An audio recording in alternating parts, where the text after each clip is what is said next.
ladies and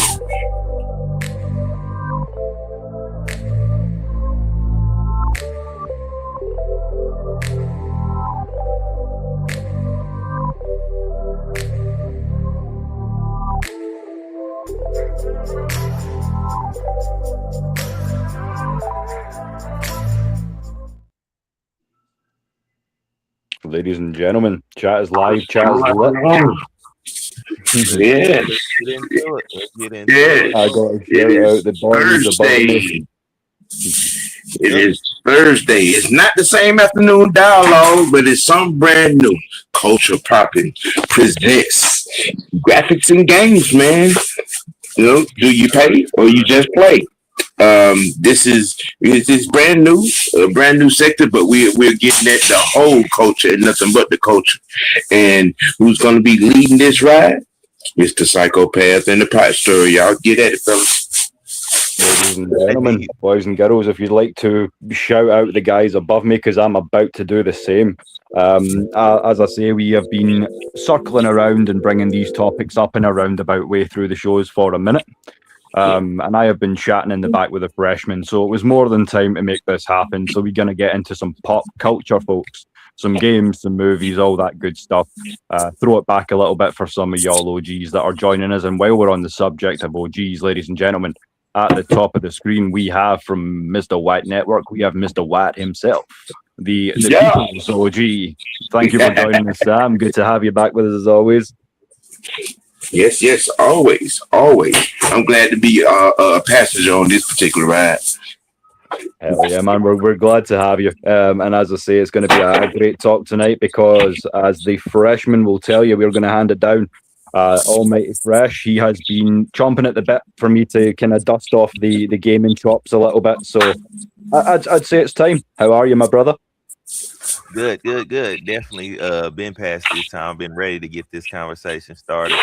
It just so happened we finally found some conversation starters that really get that moving. So it's that time. Hell yeah. We're going to start things off. We'll try to keep it diplomatic, at least to begin with, but there are a few kind of elephants in the room that will need to be addressed tonight. And of course, we've got young Mr. Knight. How are you, Jaden? Thank you for joining us again. Good to have you on, and it's time to teach this young man some things. Good to have you. Penny. What's going on, people? So, ladies and gentlemen, I'm going to kick it back to my friend, the freshman. I would say he's more than earned the right to be a sophomore at this point, and he is just as guilty of throwing this into your purview as I am. So, freshman, how would you like to start, good sir? I just sent you a photo, OG. Do you have the Xbox photo up? You think you can pull that up? Hold on. Yeah, I'm on. So we're gonna be starting off this conversation tonight with Xbox and PlayStation moving forward with not having physical copies of games. You know, and honestly, it's been heading that direction for a while. I haven't bought a physical copy game in I don't know how long. Everything I've been getting has been digital and downloaded. And there are a few people that are upset about it. I kind of say, hey, either way, with whatever a company does with their product, whether you have the hard disk or not, if they want you to stop playing that game, they will stop. They can stop you from playing it, no matter what. Mm-hmm. And it's just like people are getting upset about that, and I had a couple people tell me, it's like, man, hey, that's a stupid way of looking at it. I'm just like, hey, nah, it's just you probably just need to get with the times, man. Stuff is moving forward. Yeah. I think digital is better. It's more convenient. You ain't got to worry about people asking for your shit or anything like that. You feel me? So I think digital. Yeah, I see that, but I mean, you can't argue that it also opens up a deeper ethical quandary, and I would pass it to the rest of the guys and see how y'all feel. But in terms of the ethics of it, where I really get off as someone who used to be a game collector is on the whole thing of ownership. Hey, Miss Maggie. Hey, Miss Maggie, good to have you on in the building. As I say, we're just trying something new out here tonight, getting into a little gaming talk. But yeah, I mean, you would really want to talk about the ethics of it all. If you don't, not own it, piracy theft at this point. And you can look at it in that sort of context. So I feel like a lot of the guys who want to go down that way, you're going to see them dusting off the PS3s and all that stuff. Like,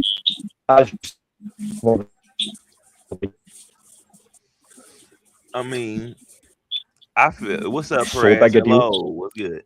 I was going to say, I think people who have disc and who are the collectors of that, I think they should start just looking at their collection as, hey, this is money now.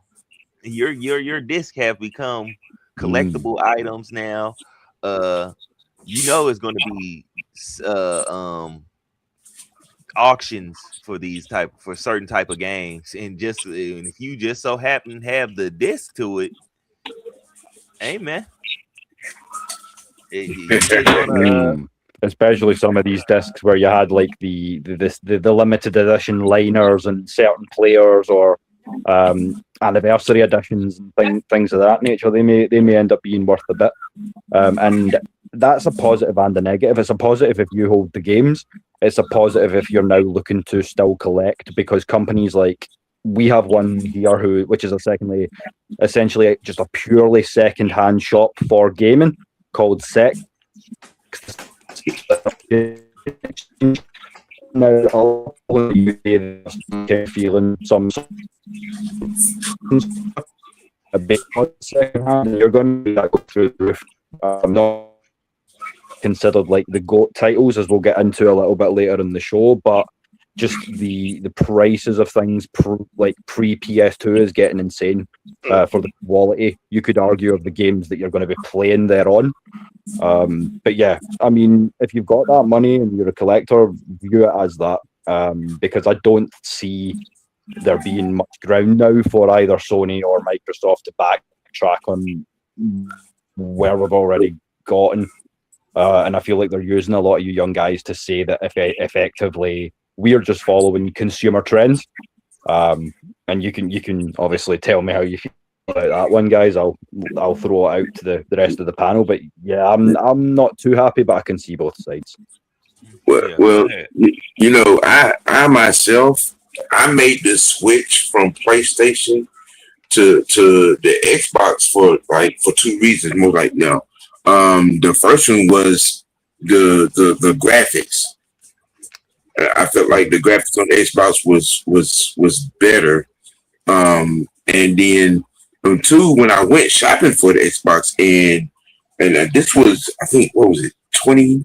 It was 20 or 21 when I got the Xbox Series, and I'm like, oh, I ain't got to go to. I got to get a membership and just download my shit. I mean, the convenience. You know what I'm saying? To me, was just as much, high strung, and then going through and looking at what they had in the store for the membership and all the different variations. Even though I'm quick to tell you, I'm a sports gamer. You know what I'm saying, for the most part. Now I might delve off into the old school shit. Mortal Kombat, Pac-Man. Centipede. You know what I'm saying? In Little Battlefield, you know what I'm saying? But then there's been some new stuff, I dabble around with Halo a little bit, and some of the warrior type, games, but I said it then. I said this is where at that particular point I was like, shit, the rest of the game would probably be fucking about. I mean, the convenience and it's easier. I haven't had a problem. I mean, dealing with stuff that you deal with the disc factor. Mhm. You know what I'm saying? And still be able to, dabble into the old school shit, So I mean, you're always gonna have pushback, for people that are set in their ways and dealing with stuff or playing a certain way or playing a certain game. You know what I'm saying? Y'all always gonna have that pushback. I mean, but for me, I'm like, hey, let's roll with it. I mean, it's a better era, if you ask me. Mm-hmm. I can see both, like what you're saying there, Sam, and it does kind of, outside of the proprietary rights question, if you're not that concerned about the ownership, that, well, quote unquote, of your game, then obviously you may feel a certain kind of way. And I mean, as someone I kind of tried my best to embrace the digital revolution through the laptop. I don't own a Nintendo 64, but I run emulator software. Same with the Game Boy Advance, so that allows me and hopefully you guys in turn, if it's something you're interested in, you can hit your boy up. Of basically allowing you to live vicariously and go back and play these games without having to invest in the retro consoles themselves. So I mean, the digital revolution's been wonderful in a lot of ways. Sorry, Sam. Yeah, look, as a kid that came up off of Atari, okay, trust me, the gaming industry has came a long ways. Okay, you know what I'm saying? From the Atari to the Gamecube to the Nintendo, you know what I'm saying? I mean, the steps in the you know what I'm saying, and the progress, you know what I'm saying, and then still, like, even now, like, every now and then I'll dig off in there and go find asteroids or Galaga and Centipede and fuck around with it for a few days, but from those days, way back in 1980, nah, okay, so now the gaming systems as they were have come a long ways. Microsoft has come a long ways. So has Sony. But Microsoft, I think is pushing the envelope. Yeah. And I mean, I don't necessarily remember the games of the 80s per se. I wasn't born until 91. But my first console would be the... That wasn't even an insult. No, believe it or not, ladies and gentlemen in the chat, I do love and respect this man, so I would like to continue to share the floor with him. But no, with that being said, for me, it's really boils down to just kind of where you came from, and where my first console was you guys would call it a Genesis. In the UK, it would be the Sega Mega Drive. Yep. But yeah, I mean, when you play Sonic then and you play Sonic now, you go, in a certain way, it's amazing to go back and play it. But then you play the two side by side and you go, damn, what have they done to my boy? But I mean, how are you feeling about it, young Mr. Knight? I know you're newer to the party than the rest of us. So what's your take on it all? I mean, as someone who's probably been digital for most of your gaming life. Yeah, well, I've been playing video games since I was in damn near 5th grade, bro. So I didn't play damn near. I didn't play in the damn near every Grand Theft game, every Madden game, 2K, damn near every sport game, each and damn thing. Mm-hmm. So that's the thing. We're going to get into some sports gaming tonight. That's one of the huge topics that's been coming out over the last few days. If you guys follow me on X, you'll have been able to see it. But the Electronic Arts is at it again, ladies and gentlemen. This is not so much a console issue, but again, it gets us back into the issues of proprietary rights and having your own game experience. Because when I game personally, I enjoy world building, team building, and creating my own wicked ends for things. And as you guys know, and Fresh, you can take over on this one. I don't know if you've tried College Football 27 yet, but I follow a lot of the EA creators, Bordeaux and guys like this, RBT, not the expert. All these guys are up in arms because of the fact that College Football 27 on the offline solo modes are now starting to input microtransactions. So you're having to pay real money, which didn't occur or really affect my thoughts on the game until I realised that if you have Nick Saban's literal college football career, including those 7 national titles, ladies and gentlemen, you still max out your coach unless you pay real money. So with that being said, a lot of people are up in arms about this and not too happy, and I'm inclined to agree, because the replayability of that game is going to go downhill because a lot of us only really want to play Dynasty and Road to Glory. So Fresh, how are you feeling about that? Obviously, especially if you've had a hands-on experience. I mean, what do you think of the game, first off? And secondly, is this as deep as we think it is? Is this going to be a make or break for EA going forward? Because it said, yeah, this is up to you, creator, to tell the fans what's happening. We're not going to go into too much detail. We're not giving you Coach XP sliders back.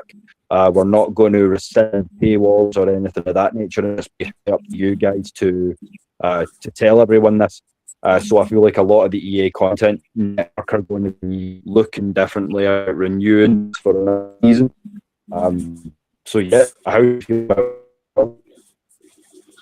it? I haven't got a chance to play the college, but I have been watching people play it. Still, it's an EA product, and EA is known to get games wrong. Now, to get down to brash tactics, EA is basically turning college football into damn 2K. With buying and being able to turn your player up and stuff like that.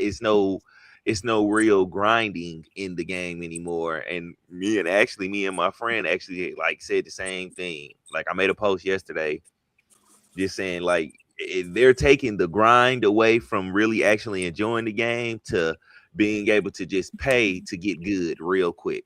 And that's basically what they're doing. They're making money off of it. So they're selling you a game and then selling you even more stuff within a game, getting more money out. And this is like, bro, y'all charging so much money off of already to get the game, and you're putting microtransactions in the game to do what? Even though this is optional, why even have it in there? Yeah. And well, I can answer that. I can answer that. You know exactly what it is. I mean, because now they're when you are having to pay these college kids for their name, for their image, for their likeness. Okay, they're trying to get that money back on the back end inside the game. Yeah. Okay. You see, you usually didn't have to worry about the NILs until they became pros, you know, and putting that money out there in the NFL. You know what I'm saying? But now, which I mean, it's a twofold thing. Okay. With the NIL. I mean, you know what I'm saying? These kids deserve to get paid because these schools make billions of dollars off of them, you know what I'm saying, in every sport. All right. You know what I'm saying? Yeah. But with EA, you know what I'm saying, and see, that's the main reason why they dropped the NCAA back in 2014 that they stopped it?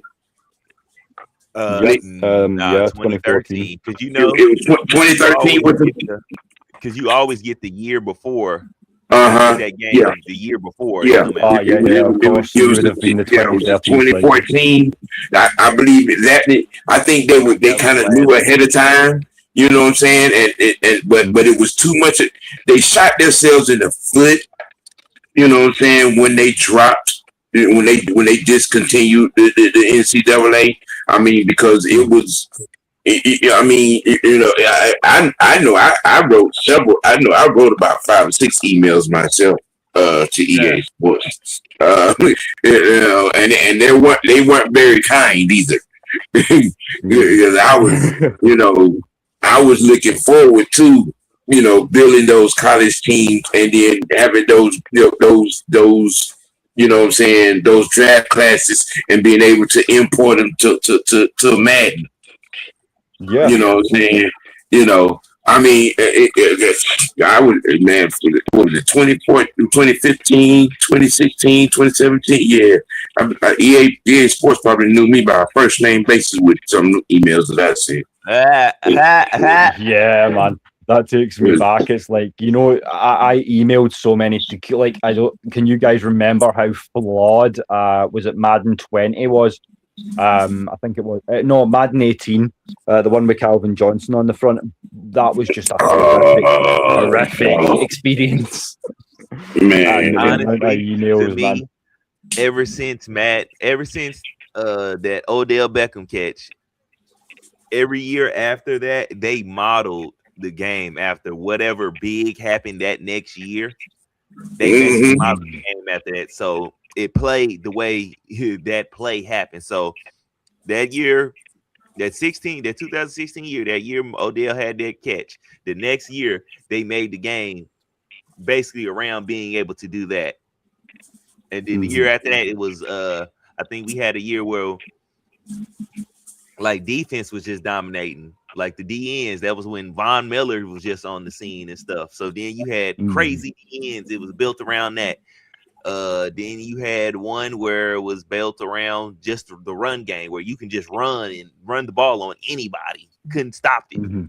It was just like Madden became a hype train instead of actual football game.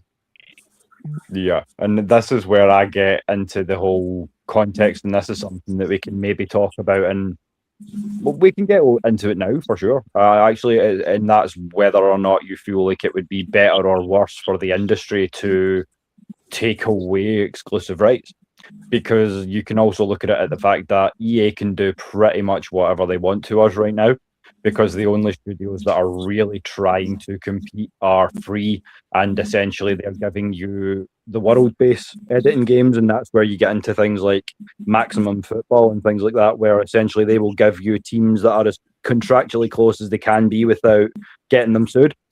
And then if you want to make it any more realistic, that's down to you. But I mean, I just feel like these games are never going to compete with a studio the size of EA or a company the size of EA. So I mean, they can. They really just have to make their games better. This is the thing. A lot of people feel like they can't compete. People are scared of the name. You don't be scared of the name. You make your game better. Yeah, you make your I game better. agree Let with your that. game speak for itself. That's all EA is. That's all EA is living off of. Madden has become a household name, and people are going to buy it regardless. Just like Call of Duty, just like 2K, those became household names, games, and whatever EA does with them, or whoever makes Call of Duty, whatever they do with them games, they know people are going to buy them just because of the name attached to it. Yeah, although to 2K's credit, the one time they did get absolutely hammered with criticism was with 2K20. You realise that a whole year out of the cycle before dropping another game. So I mean, there's a way to do it. I would sacrifice a year of Madden and CFP. Would come back with a more complete game experience. I'm sure you guys would agree with me, because for us, for all of us, it's all about the game itself, the gameplay. Going back, obviously, pushing these into Madden from CFP, following the narrative through of your players, your teams, all that good stuff. So I mean, it does take that away a little bit. Sorry, Sam, you were going to say something there, brother. Yeah. See, now, because I came across a conversation on IG when a guy was somebody was on a full on rant. You know what I'm saying, about his salary cap being in a negative for 4 straight seasons. I said, well, here's your problem with that. You're trying to build a super team. You know what I'm saying? And when you have to deal with, salary cap, when you have to deal with these contracts, okay, and now that they've added restructuring contracts in it, man, okay, restructure a contract you want to. You did see what Madden has low key done is made you have to read. It has made you have to do math. It has made you have to understand contracts. That's why that's how I can tell a lot of these cats now that play Madden now, they play it without the salary cap on and the trade restrictions off. Yeah, like instantly when you go into an online game, you can go, yeah, I know what your settings look like, brother. Yes. That's why I stopped playing online. They coming in with these all-star teams. I'm like, really? This what you do? Yeah, and this is my criticism with the whole thing is it's like that's what puts so many of us off fucking playing online is the fact that it's essentially become Moneyball, and now you're trying to fuck with the solo modes. Leave us alone and let us play the game we want to play. That's all I'm saying. I'm like, I understand we're in a digital age. I understand that you're trying to do the best by who you feel is your most loyal consumer base. But at the end of the day, all we want to do is play fucking football or do a bit of wrestling, whatever it may be, or insert a game here. But it's getting silly after a point. I'm cool with it because I mean I've learned over the last 3 years, what I'm saying, how what to do and what not to do. I mean, I've adapted to the Bill Belichick New England Patriots way of thinking. All right, when it's time for a new contract, we go ahead and hit on these draft picks. You know what I'm saying? Because I ain't paying nobody. No, that's how I stay out the negative. You know what I'm saying? I mean, there's some of my I try to keep some of my players play. It may be 1 or 2 stars I may play, but to keep from dealing with that salary cap headache. Yeah, look, okay, you got 1 year left. Let me go and throw you on the trade block. Yeah. You know what I'm saying? And it works. You know what I'm saying? But like I said, the thing is, it is making people, do something they don't like to do. That's really work. You know what I'm saying? Especially in the franchise mode. So that I live in the franchise mode. Building a team, shit. Scouting, and all of that. Yeah, that's my jam too, is combining the world building with franchise mode. So as I say, I feel like this is a great place to announce it officially for the first time, because I'm sure some of the fans will want to jump onto the rosters, but I've been lobbying. It's kind of fallen away a little bit just while I'm dealing with some housekeeping, getting these channels up and running, and so to speak. But I'm going to be creating essentially a game for all my peoples. So there is to be a team which is under the working name of the AFNI Alliance, headed by boys. So I'm going to be essentially the guys on the panel know I'm going to be creating players of us. If it's wrestling, we're going to be taking on gimmicks and all that good thing for fantasy booking, franchises, possibly some online play as long as you don't come against me with the Canton All Stars. But with that being said, Young Knight, how are you feeling about the way franchise is going? Do you think that this pay to play is going to have an effect on you consume the product, or do you think it's the same? Have you been paying attention this entire time? Is my question really?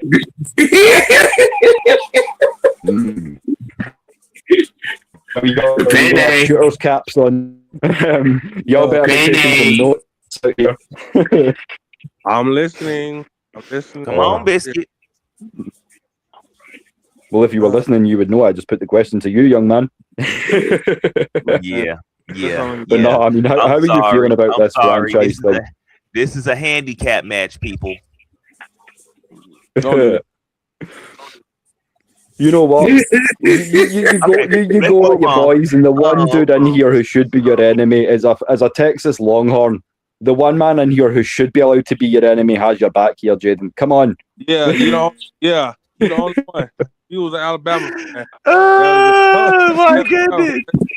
But that same problem that you are talking about with people doing the salary caps and playing like that, they do that same stuff in Call of Duty. Call of Duty has not been skill based no more whatsoever. It's about who can create this off the wall ass gun. And I've watched people play Call of Duty. It's like, bro, it's not none of this is none of our skills. It's just like you get a gun and then all the gun does all the work. It's nothing like how we used to play, where you had to really duck and dive and really have aim and stuff like that. It's nothing like that. Wow. No, 100%. It's like spawning into a PvP server. You're sitting there at level 1 and you're like, right, I'm going to go out and find a couple of people who are at my level. The minute you walk out, somebody snipes and you're just like, whoa, okay, morning. And a great point there by Vinny as well. He's telling us about how the kind of dynasty breaks down now, and a lot of that does sound great because it's more realistic that your bad recruits should count against you as a college football coach. Roster and I like all that, but as I say, it's just you have that end goal. You want the best team in the nation in every possible category. Achieve that without giving up some dollar. And I mean, the prizes of these games as well, just to get the game in the first place, it's much more expensive and less cost effective than it was in days gone by. $60, $80, $100, and it's like, oh, so you like these 5 wrestlers? Ah, okay, $140. So you see how it mounts up. So when they're throwing in microtransactions to it, it's like, nah, I already paid all this shit, guys. What are you doing to me here? But no, I mean, cost and effect's a whole different category, and they got to recoup all that NIL money, as you say as well, Sam. Because I mean, we report NIL, and not just in the gaming industry, but the exposure that these guys are getting. They're millionaires by the time they even hit the league now. It's a crazy world we live. I mean, in a way, they kind of should be, because for one, I think with the NIL money and stuff, what they should have did was make them take financial classes with getting that money. And yes, thank you. Make that a stipulation to help them when they go to the league. Be able to handle getting a lot of money and stuff at a time. You know what I'm saying? Because every family is not grounded. Every family is not grounded. You know what I'm saying? I mean, so you're not going to necessarily have conducive situations to these guys getting these checks. You know what I'm saying? Especially if they come in the door, off the charts, high recruit, 5-star, already getting the superstar treatment, and then mess around and get, $8, $9, $10 million, on the NIL deal in their sophomore season, and then things go off the rails. Exactly. Yeah. I mean, it's shout out to the Lady Birds, and I was on there on Tuesday, and Karina mentioned something about we need to try and work on a balance here, because you see it go one of two ways. A lot of these guys can handle their money well, invest for life, all that good stuff, and you can see it a lot of cases that go the other way too. It's how well we are recruiting these young men to handle it, because I mean, that's a lot of money, a lot of position and pressure to put on a 17, 18-year-old kid. Sometimes they're recruited at 15, 16. I don't know about y'all, but looking back at 15, 16-year-old me, it's like you think you have the world at your feet, but you know nothing. Yeah. So, I mean, it's kind of, it's an interesting one, and it'll be certainly intriguing to see how it goes in years to come as well. But I mean, we could sit here and rant all night about that. But we've also got some fun and some slightly more cheery topics to get into, because it's time to stroll down memory lane, ladies and gentlemen. So we were talking about some of the sports games that we came up with, but it's time to stick to some more of what we know and switch over to some wrestling now. What's wrong with 25-plus-year-old dudes? You've got a few on the panel tonight, Corey, so choose your next words carefully, brother. It's all love, my guy. But no, I mean, let's get into some wrestling gaming now.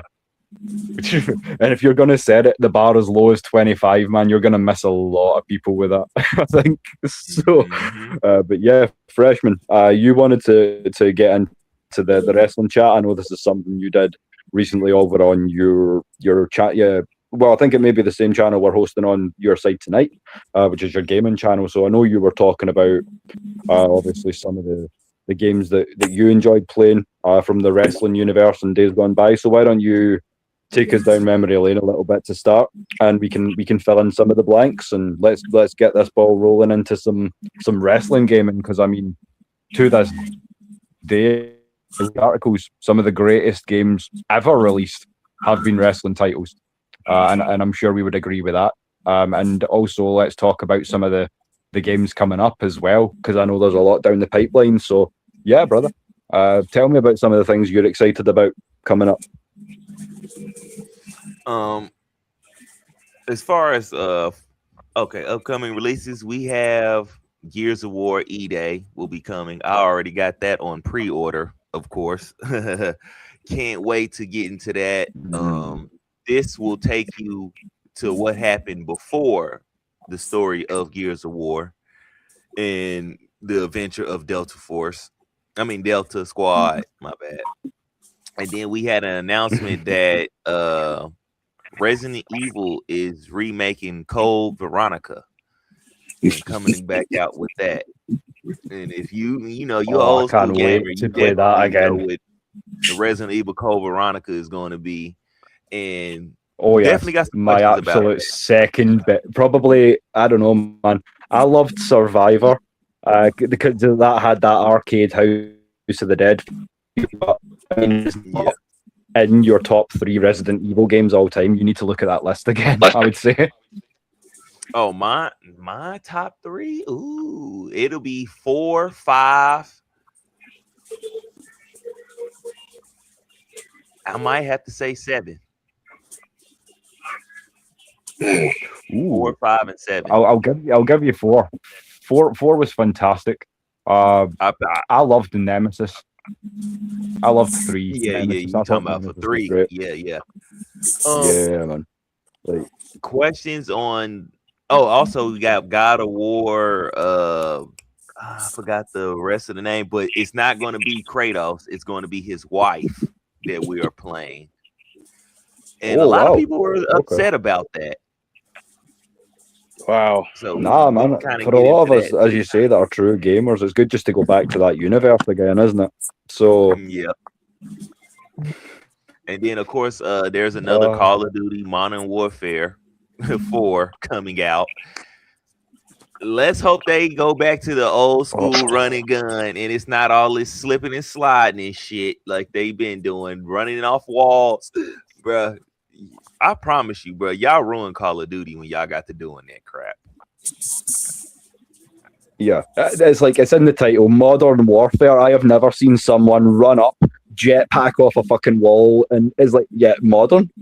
What? Yeah, nobody asked for all that goofy ass extra stuff that y'all are putting into the game, bro. We was happy with the running and gunning. Just put the freaking update the guns, update the graphics. You know what I'm saying? Yeah, man. If we wanted to portal jump, we would be Destiny players, you know. So yeah, if I want to play all this futuristic shit, yeah, exactly. Just like you said, I go play Destiny, some other stuff like that. Like, come on, man. But actually, just know your audience. Vincent, I did a poll on that today on my Instagram and TikTok and stuff. It was which one would you have remastered? WWE Here Comes the Pain. I mean SmackDown Here Comes the Pain, or SmackDown Shut Your Mouth? Wow. Side by side, that's tough. That's really tough. Now I went with Here Comes Your Pain. Here Comes the Pain. And that's the Brock Lesnar cover. Yeah, okay. by a hair. I loved Shut Your Mouth. That was so good. You had the returning Hulk Hogan when he ditched the NWO the second time around. Mm-hmm. I have a real soft spot for both of those games. I'm not gonna lie, but I think Fresh, you're right. It's a lot closer than a lot of people would maybe say. But yeah, both of them are classic. If you want to be diplomatic, it's hard to. It really truly is hard to choose. But I think there's something about the mechanics, the speed of the gameplay, and here comes the pain, because you remember feeling like it was all a little faster. Here Comes the Pain was more modeled after Brock Lesnar. Remember when he first came in, he when people really started noticing Brock Lesnar, not when he first started wrestling and stuff like that. He was in the game a long time before then, but when he just got that real just do and he got on the cover of that, the game was more so modeled after him. So I think that's why the game felt so good. Like everything felt so smooth and everybody felt kind of athletic in the game. And it was just like, because it was more so modeled off of him, how athletically freakish he was. So you had to build the game to bring him into it. Yeah, I guess so. I mean, when you break the mechanics as Brock Lesnar does, there's only certain athletes like that, and I mean he's fairly singular. But yeah, I mean, I don't know if it was on the same platform, but you would almost be you could almost say that you felt like it felt almost like stepping up a console, or at least stepping up into a new stage of graphic processor or mechanics system. But yeah, it was such a good game. Brock was in Shut Your Mouth. That's how you can tell it was a difference. Brock was in Shut Your Mouth. It was still good, but they didn't model the game around him. I think they modeled that around kind of like Triple H or around that time, because he's on the cover. He's the main guy on the cover. Then you have Brock on the side, and I think somebody else over there. Yeah, I think you're right. And at that time, I mean, you were still getting a lot of Xbox games that you had to compete with as well. They obviously all died away after Raw 2, but tell me Raw 2 wasn't a phenomenal game as well. I mean, there was competition back then. And obviously taking it back a few years to probably what I would say is the greatest generation of wrestling games, and that's your PlayStation versus N64 titles. So Warzone and things like that, and as you say, WrestleMania 2000 and all that good stuff. Or for if you were of the other side of the alliance, you also had what do you call it, World Tour, WCW NWO Revenge as well. So just phenomenal titles.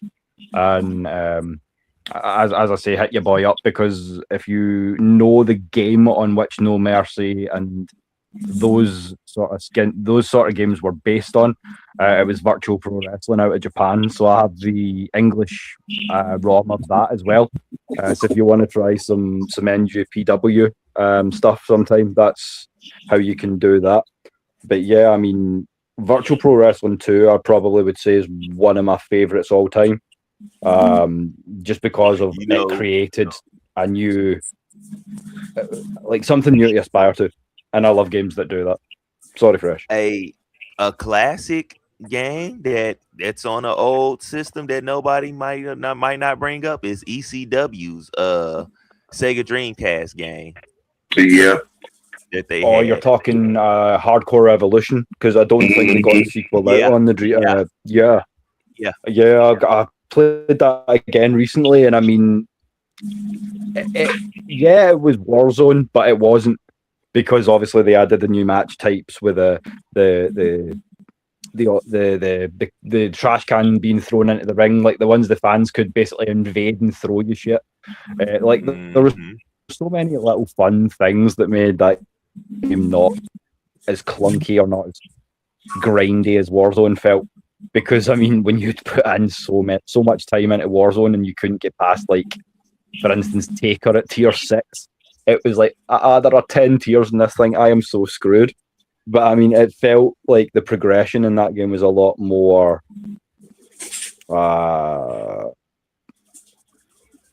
a lot more streamlined, we shall say. Yeah. Because Warzone was a grind for as good a game as it was.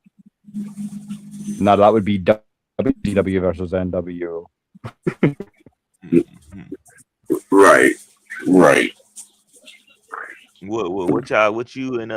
What you got on that, OG? I mean, I'm occasionally I'll try to, I go and look for something, different.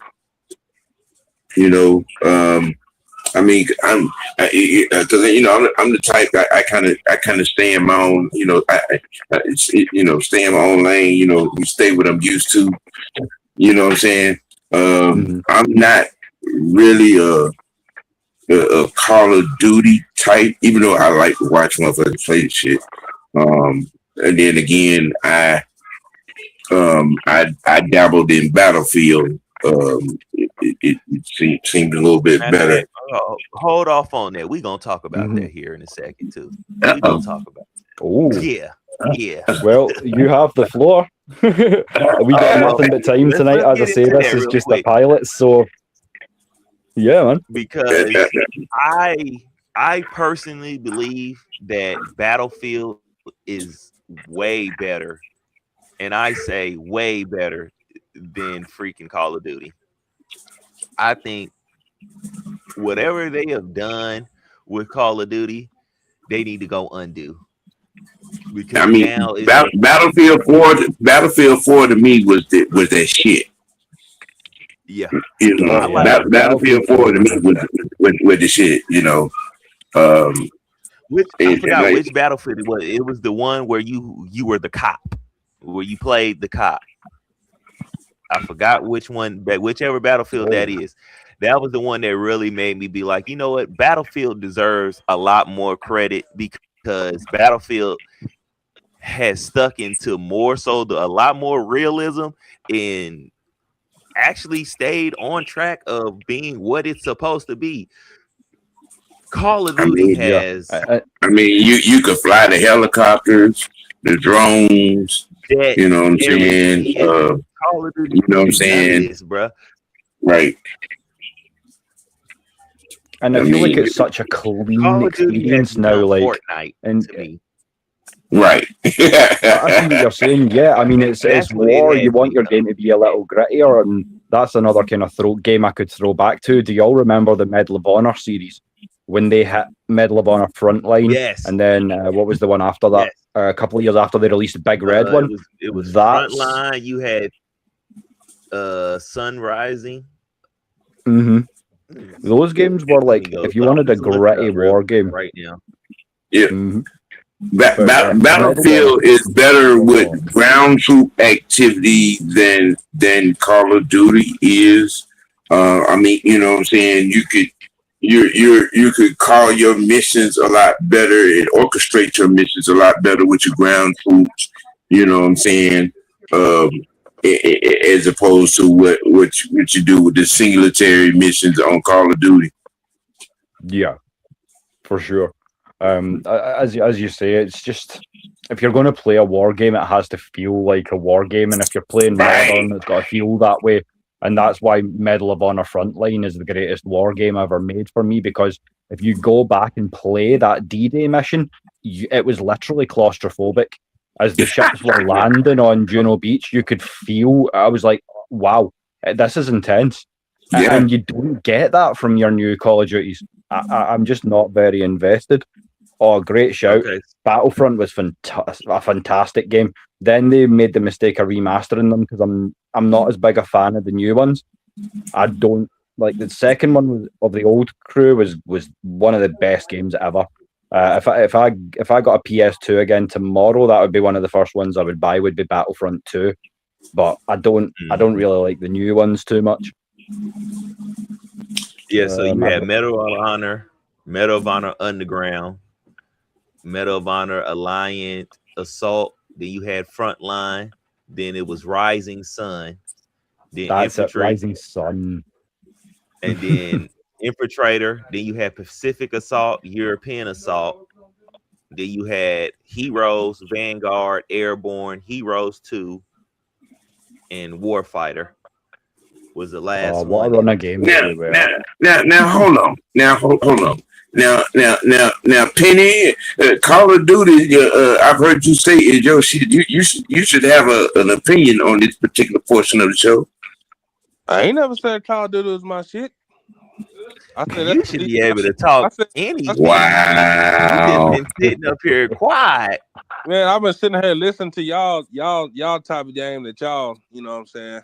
But I told you, I need to apologise for that, Jaden, because I think tonight there was because we came in on a rant. I think I kind of got on my high horse to start with, and now I'm having to backtrack just a little bit. So no, I mean, if you want the floor, you got the floor.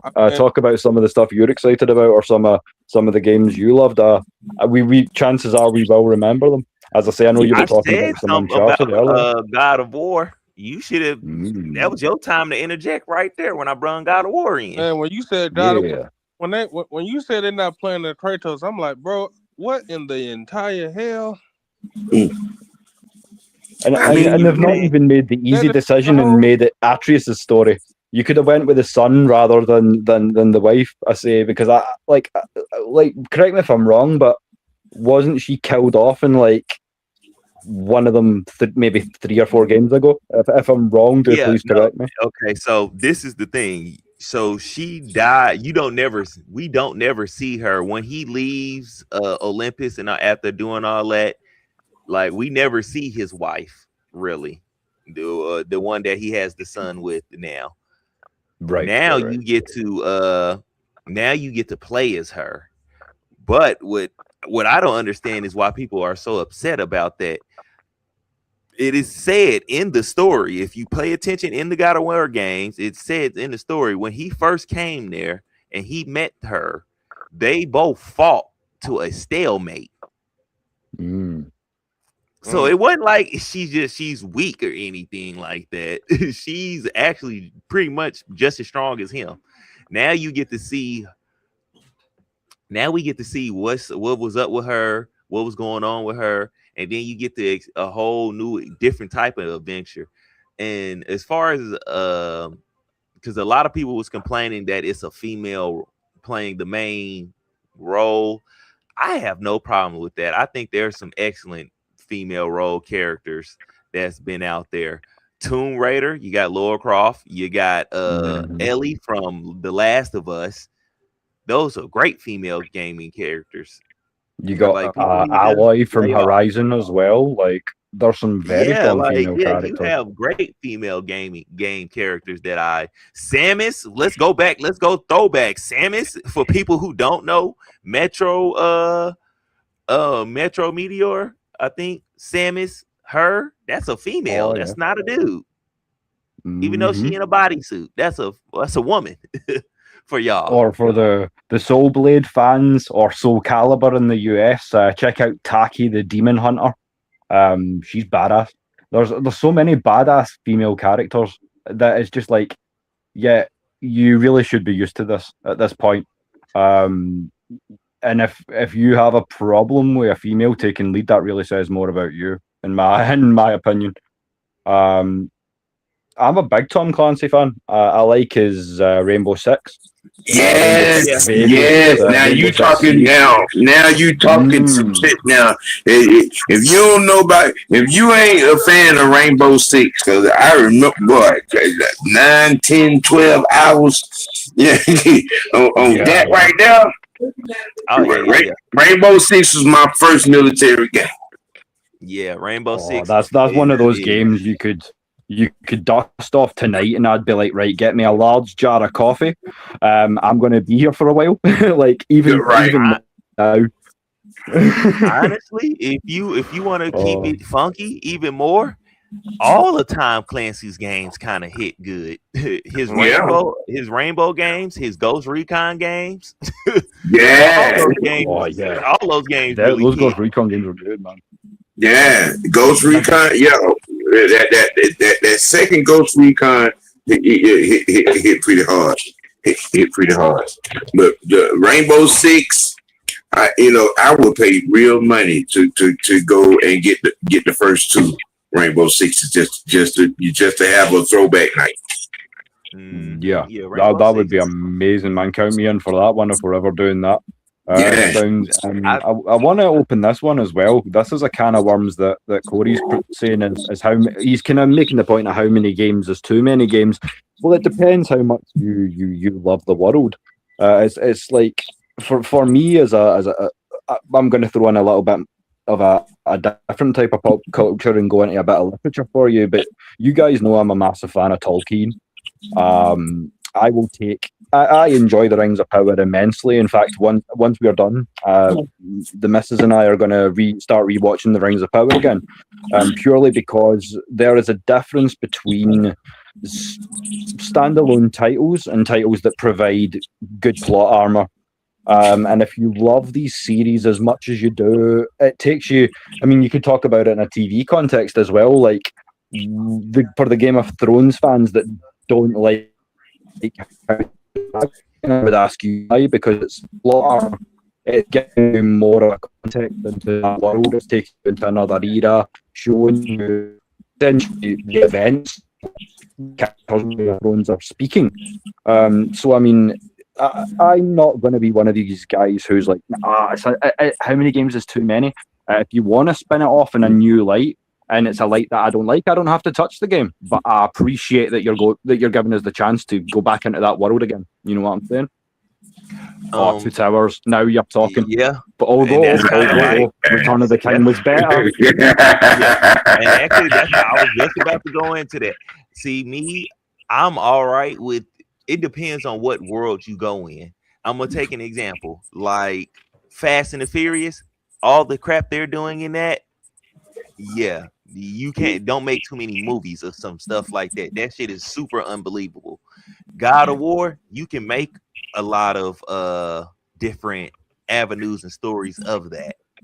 Lord of the Rings, you can make a lot of different avenues and stories of that because the world is just so opened up.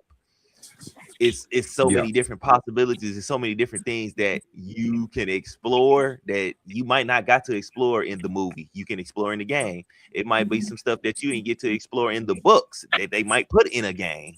You know what I'm saying? So as we saw with the whole Shadow of Mordor and what's the second one? Shadow of War.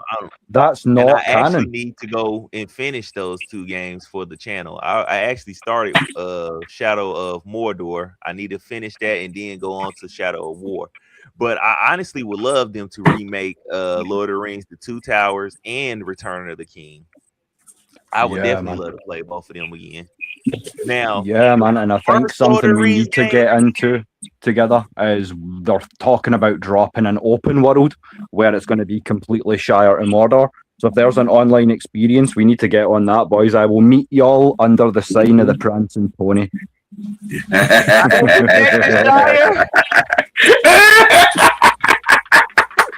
Yeah, for sure. I mean, just to let you know, young Jaden, it does come in pints. Yes. They already got the kind of open world format with the Shadow of War and stuff, how open kind of that is. So you can kind of see how they'll take that into that game. Yeah, and I mean, they've got a lot to draw on with Hogwarts Legacy as well, because I loved that game. That was phenomenal. You know what's crazy? And we've got a Hogwarts Legacy 2 coming out soon. I felt they were hampered in so much as I was like, how are they going to do this for a character that's not directly related to the main story? But obviously, again, casting it back 70 years, I think it is, before the events of the books / movies. It was a great way to spin it, give us characters, give us arcs and events that we knew of but hadn't maybe seen. So yeah, I mean, just if you can keep them up to the quality of Legacy, just keep them coming. Oh yeah, Gollum sucked. There's no finer way to put it. I would rather play the Hobbit farming game, A Hobbit's Life, for weeks on end than go back and play Gollum again. Although they did recover. It's rare that you get a bad Middle Earth game, but they came right back with I can't remember exactly what it's called, Return to Moria, and that was stellar. So, I mean, one bad game out of, 12, 15, I can't fault them too much. See, and also another thing to go along with Corey, your question. Look at the Resident Evil franchise. That's I would like to say that's another franchise who has done the gaming community right with their longevity in games. Like the first one, second one, all of them are great. I even enjoyed the remakes. Now let's go back to what I was bringing up about the Veronica remake. Now, a lot of people didn't like the Resident Evil 3 remake because they cut quite a bit of stuff out. Yeah. But to me, I feel like a little bit that's kind of necessary because back then, like, it's like you don't need a lot. You don't need all that teeterous stuff because it's a lot of dead space into that game. Yeah, because when you play Resident Evil, it's a lot of back and forth. It's a lot of going back to one place, one area, going all the way to another area, then coming all the way back to this area, then going all the way back to this area. I think in 3, people were mad because they cut I think the clock tower section out of that game. The clock tower and what did they call it again? Was it the courtyard of flesh or something like that? Some crap. I'm pretty sure it was the courtyard of flesh, where you go around that crazy pool and you get the dogs, the liquor, and then that big 7.5 foot dude at the door. They cut that out, and I thought I think so. I mean, there was a good it was a good chunk. I know they did cut out of it, and people were upset about it, but the part they cut out was the part where you just doing a lot of running around anyway, which I'm not mad at. So this time, because in Veronica has a lot of that, has a lot of you doing a bunch of running back and forth. So I wonder how much of that they're going to cut out and bring back in and redo. Yeah. I personally, I'm not going to be mad if they cut quite a bit of that, the running back and forth out, as long as they add in some other parts, like some more action and probably as long as they do all the other characters in the game right, I'm not going to trip about them cutting some of it out, cutting all that dead time out. Just running back and forth. Keep it to the main story, because Resident Evil has been built off of doing side quests that's built into the main story somewhat, but some of that stuff be unnecessary. Yeah, I see what you're saying, and with all the running about as well, you can trim the fat, but then you can essentially treat them as 2 separate games. If you want to go back and play the original and if you want to take what we call it, a director's cut, you have that option, or if you want the streamlined version, with a slightly prettier graphics and maybe a few more bells and whistles tied on, then you can go down that route. And I think that's kind of to bring it all back round to the kind of case in point to the episode and the title. It kind of, with everything being said, it gives you the option both ways. We can stick with the digital games that are coming out, and a lot of us will want to, because we've gamed for so long. And we've been digital for so long that it's not going to be as jarring a transition as it would have been otherwise. But you have the option now. I mean, you can still at the moment go into a second-hand shop or go online, get yourself a PS2, a PS3, a Sega Genesis, or you can emulate them on the PC as well, as I said earlier on. So I mean, there are a million different options. So with all that being said, I think diplomatically, how you feel about how certain companies do things is a little bit inconsequential, because I feel like, generally speaking, it's never been as good a time to be a gamer, as you say, Sam, as it is right now, because you look back at even a PS1, a Genesis, let's go back, an Amstrad, an Atari, a Spectrum, and then you look at the games now, it's night and day. Like, going back to our days and playing them for the first time, it would be completely jarring But now that we can see them side by side and take these games for what it is, it's a special time to be a gamer, and I'm sure y'all guys would agree with me there. Oh Yeah. of course. Oh yeah, for sure. So I mean, I think that's pretty much got what I wanted to cover, as I say, and it's been great going down memory lane with you guys. So what I'll do for the last sort of 15-20 minutes or whatever of the show is just, if you guys have any more questions, comments in the chat, keep them coming. And boys, if you've got anything else you want to kind of throw into the mix, and as I say, it's just piloting, trying a few things out, as I say, tonight. So it's very much open season. So if you guys have anything you want to get into, let's get it. Yeah. I figured we could tease the conversation about NASCAR, anything Moto X Games. Let me see. What was that other race? What was that other racing? Man, what was that? It was right on. Midnight Club. No. Oh man. I'm not talking about them. I Need for Speed, Midnight Club. No, not them. What was the cross country racing game? Damn it! Oh man, right on the tip of my tongue. The ATVs and stuff like that. Yeah. Oh, I can't remember the name of it. Horizon. Maybe. Damn.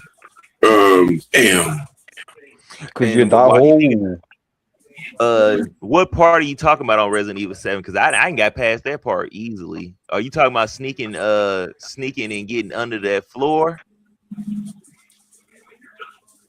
Or like what part exactly are you talking about? Because I could tell you had to get past that easily.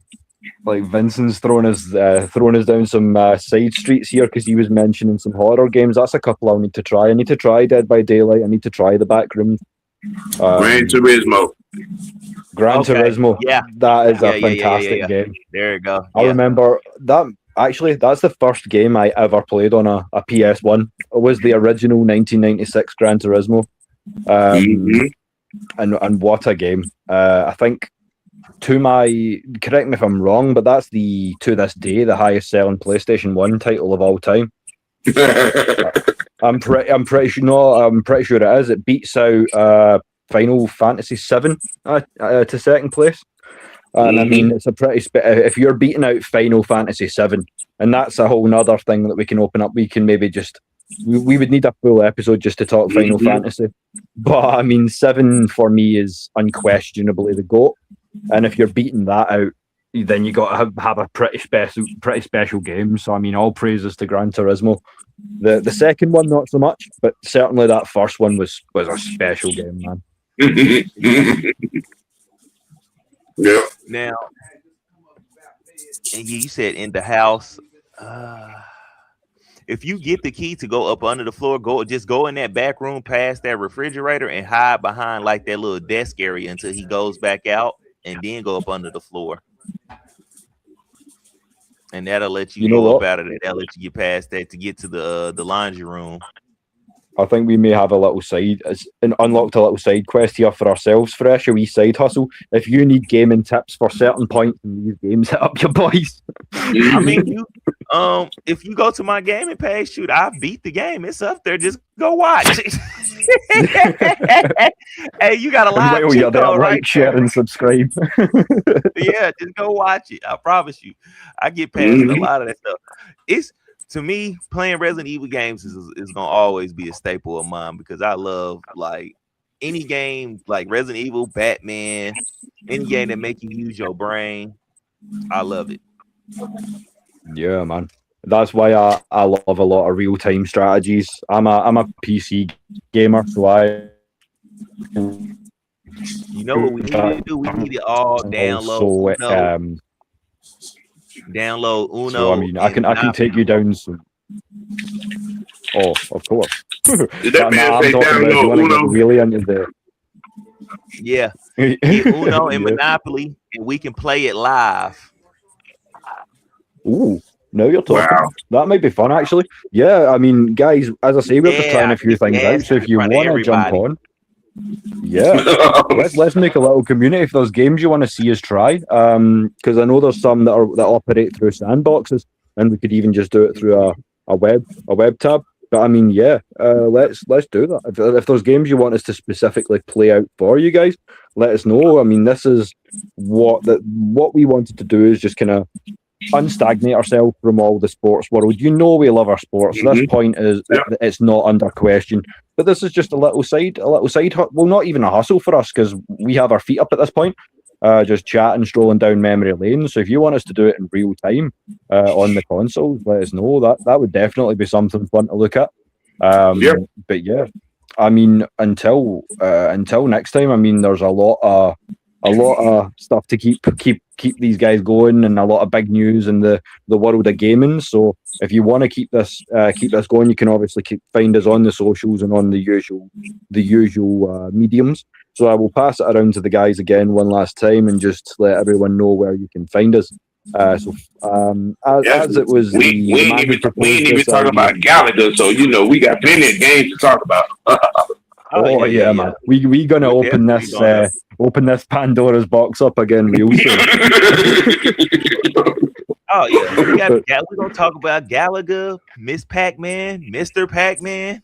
Yeah. It's gonna go down. We even scratched the surface of wrestling games, because we haven't went back as far as stuff like WrestleMania, the video game, and things like that. So I mean, you want to talk gaming, we can talk gaming. We barely scratched the surface. And I was gonna bring up Gamecube's wrestling Day of Reckoning.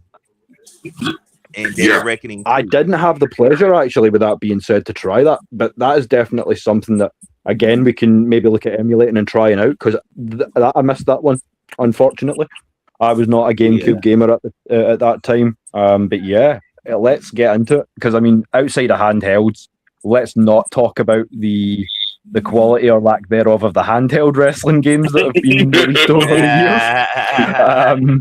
So with the caveat of console only, guys, if you have games to you talking about somebody that grew up playing Tecmo Bowl, so you're not speaking here. Hey, trust me, I know. Man, Tecmo Bowl is a whole nother level. I go back and I still have games today. I think they're called Legend Bowl and College Bowl on PS Store. So I mean, you can still play these games. They know where their bread was buttered at the time, and I love to go back and experience these games. But something else I'd love to experience is kind of tracking down memory lane with y'all boys and kind of beginning this whole thing, because it's been fun, and I'm looking forward to doing it all again with y'all soon. I'll pass it back to the leader of the pack. As I say, we were the caveat to get this started, but I'm going to pass it back to the OG. But before I do, I'm going to pass it back to the other boys that have shared our panel tonight. So, Jaden, let the people know where they can find you if they want to talk some gaming. Hey, man. Check out the Burning Weather Network. I will be dropping shorts about Oklahoma news, all Oklahoma news. So, y'all stay tuned for that. Thunders. Football. I'd rather not. Come on. Lord. You know I love you, brother. hey, you on the other side of that Red River. You should have saw that coming. Damn, I know that. Hey, man. That's low hanging fruit. Maybe that's on me. Maybe I should have just let that one slide, but I couldn't.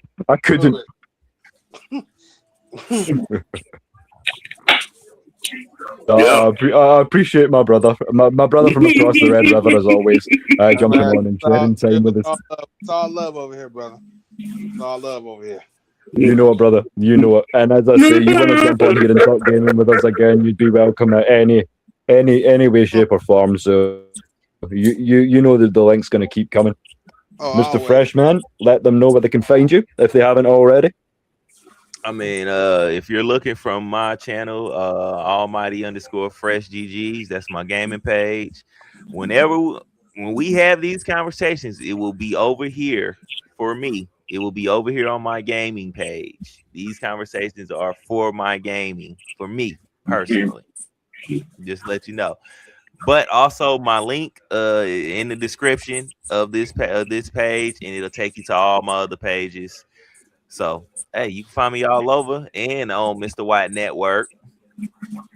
You just feel me, Mr. White? Yeah. And speaking of Mr. White, seeing as we are the how do I put that in a diplomatic way? We are the acorns that fall from the you and Michael's collective trees, respectively. So, with that being said, obviously, I know that a lot of the family know you're no stranger to this old rodeo. So, why don't you let the people know where they can find you if you want to keep the chat coming with your boy? Oh yeah, definitely. This is something that took a little bit of time, a little bit of creativity. So, Thursday afternoon dialogue, as you see, has turned into Culture Popping Presents. So y'all, tell a friend, tell a homie, tell another gamer, you know what I'm saying? You want gaming conversation and looking in, tell them Thursday at 5. You know what I'm saying? Y'all know my time slot every day of the week, Monday through Friday. You know what I'm saying? From Mad Monday with the OG, Almighty OG Raw Report with the freshman and the psychopath. You know what I'm saying? And you know the spinning top of the network, Wicked Wednesday Sports Tea, every Wednesday, man. Sports Tea W of the week that a lot of y'all seem to enjoy. And on Friday, Fashion Friday, all about the Dirty Birds. And we are probably gonna have one tomorrow. I came across a few articles, to talk about stuff. So, we got a little faster conversation tomorrow. Y'all, stay tuned for that. And you can also catch me with most times out of 10 up there with Coach on Saturday morning on the Bird Feeder, and then if it's anything special, anything different, anything that really gets my goat, you might get some Mr. White with Network Sports Talk, or you might get a episode of Sports Tea Dummy of the Week series and find it because I done found a special dummy. You know what I'm saying? So, Mr. White Network, and most parts of my crew, you know what I'm saying? The vice president, you will see him as well. You got the madam, doing the baseball thing. She's always at the Truist covering the Braves, and she comes in and gives her lovely exhortation on Raheem Morris. So I mean, this network, we're coming together with some things, man. And this is one of them brand new. You know what I'm saying? The first episode is in.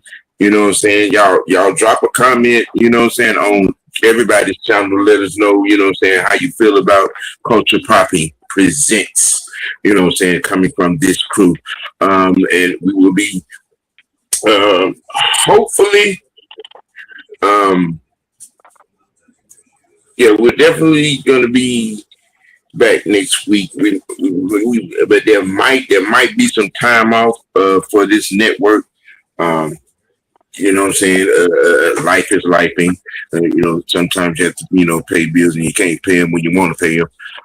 So, but I will let you all, know what it is with the, how I drop the programming alerts, you know what I'm saying? Yeah, so, well, as I say, just keep in touch, and we'll do the same. As I say, it's not just Mr. White; it's the Mr. White Network. So if the man needs to take a step back, then your boys will hold down the side. So it's a pleasure to share the panel with you guys as always. As the man up top says, let your next choice be your best choice, or if you can't be fast about it, you're going to end up last. Yeah. So until next week, ladies and gentlemen, from the pot star, from Mr. White, from young Jaden across the Red River, and from myself, the Scottish psychopath, love, peace, and prosperity as always. And we will catch you on the next one. Yeah, go. Hey.